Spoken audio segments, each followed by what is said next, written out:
culture and our past. I'm Cuban American.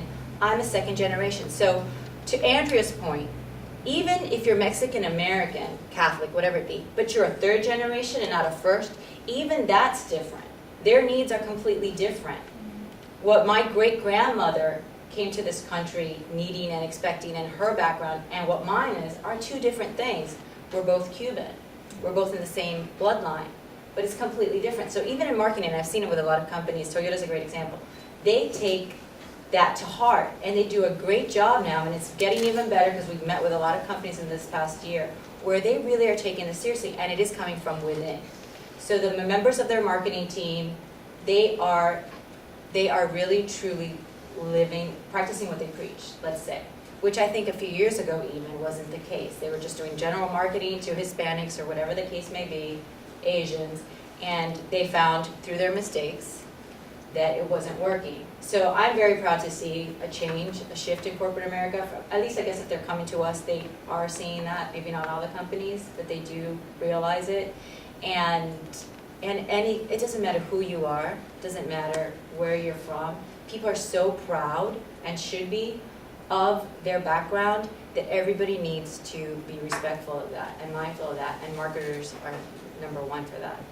So that's just really what I'm seeing with companies is exactly what Andrea's saying. They're really taking it to heart. I'm very happy about it. Darryl, what's your point of view on this one? Well, I guess I've got to take a little different view, or come at responding to your question from a little bit different of an angle with respect to multicultural marketing. Again, we manufacture rocket engines, and we don't have that much of a broad customer base, or folk knocking our doors down in an effort to purchase rocket engines every day. You have to spend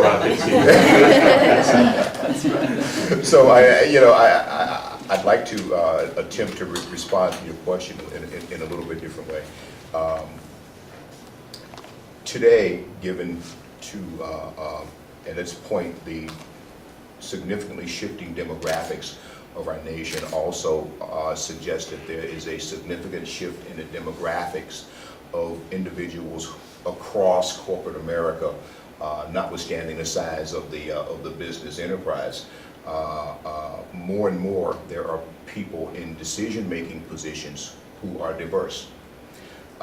There are individuals who you may have an opportunity to go to in an effort to market your product or service, and you may find that that individual who is in a position to say yes or no to what you offer is someone who is significantly unlike you.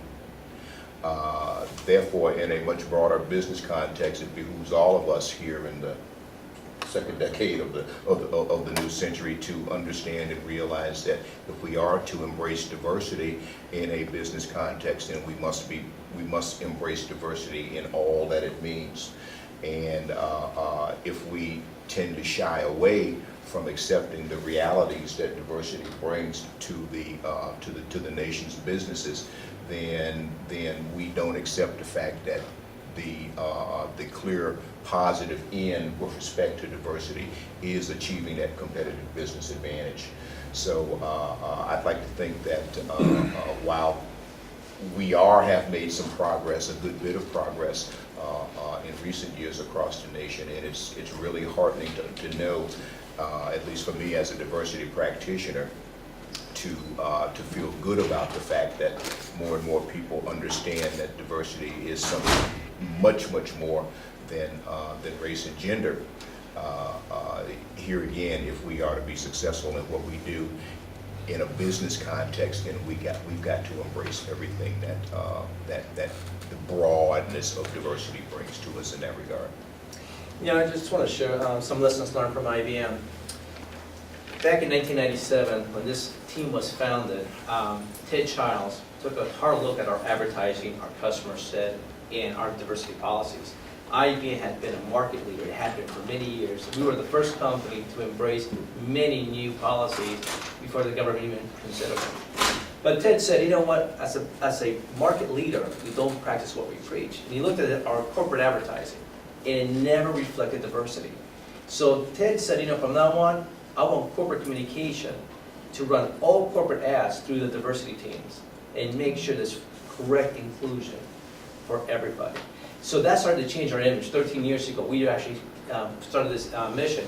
Today, all ads have to be reviewed by our team, and we have to make sure we have the proper image, including the proper verbiage. You know, again, people sometimes forget that, you know, we talk about the mature audience. You know, there are things we say that are insensitive. So again, you know, it is something that everybody has to have on the radar. The last question we're going to ask from our panelists this morning, and then we're going to open up for a Q&A, is what does your brand say about diversity?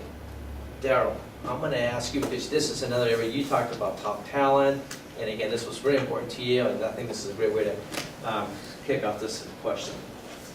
Well, it's interesting because here, Pratt & Whitney Rocketdyne, or Pratt & Whitney and the Pratt & Whitney brand on the West Coast was virtually a foreign brand. There weren't a lot of people who were familiar with Pratt & Whitney and the United Technologies family of companies in general. Yeah, sure, if you went into a high-rise building and you got on an elevator, chances are it was an Otis elevator, and Otis is a United Technologies company.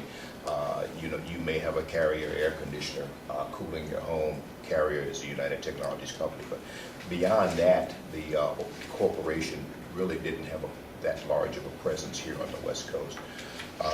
When the Rocketdyne division was acquired by United Technologies and Pratt & Whitney in August of 2005, the Pratt & Whitney brand, in the context of our ability to attract the type of talent that we needed to continue to be a successful organization, really wasn't there. And we had to engage in a strategy to help develop that brand and to market that brand, particularly as we went about developing and implementing a recruiting strategy at some of the top West Coast schools. We hire primarily mechanical engineers. The vast majority of our external hires are folk in engineering disciplines, and that recognition of our company just wasn't there. So again, we've engaged in a strategy to make sure that our branding is there. We include in our recruiting efforts representatives from the various employee network groups that we have as a means to help our branding. We engage more in some print advertisement. We've become more active in supporting locally based and geographically based community organizations as a means to develop and communicate our brand out there.